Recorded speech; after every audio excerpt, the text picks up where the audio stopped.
where you live, your zip code really determines what kind of life expectancy you might have, what kinds of exposure to pollution your community might be susceptible to.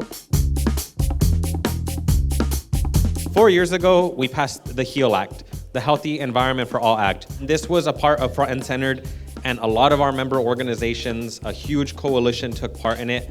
And basically what we were trying to do then was to push a law that defined what environmental justice is. It also directed the state to spend climate money in overburdened communities, low-income populations. So if you are coming from a place like Tacoma, or a place like Yakima, or maybe you live next to a freeway, or maybe somewhere that's really highly polluted, we wanted to make sure that we are directing funding towards those communities.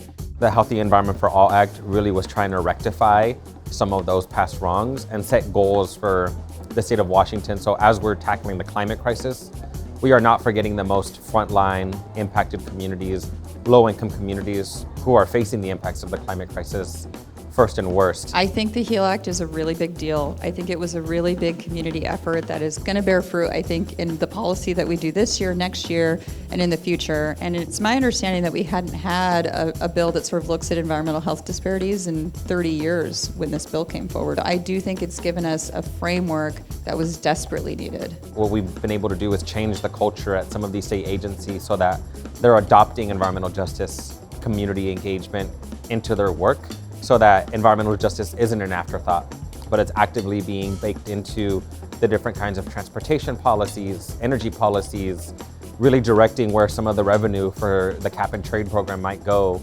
And what we're trying to do is make sure that that is not just words on a page, but goals that are being met, and to do that in partnership with community. The HEAL Act is a landmark piece of legislation really for the United States, because there were other pieces of legislation in the US focused on carbon emissions, focused on improving clean air and clean water.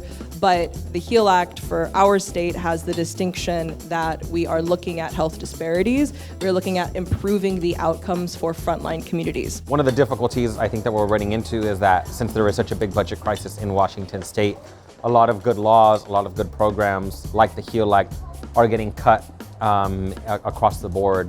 And so what we're trying to do is defend HEAL, because in order for a bill to be successfully implemented, you need community grants to be passed and funded. You need agency staff to be working on these issues. And then there are also laws that need to be revisited and making sure that we are actually attaining what we set out to do. It's big, it's gonna take some time, and we're looking forward to the next 4 years of the HEAL Act and the 4 years after that. And we're really trying to do that in partnership with the legislature and make sure that the asks are fully funded. So whatever community members and agencies might need in order to fulfill the obligations of the HEAL Act, we actually get.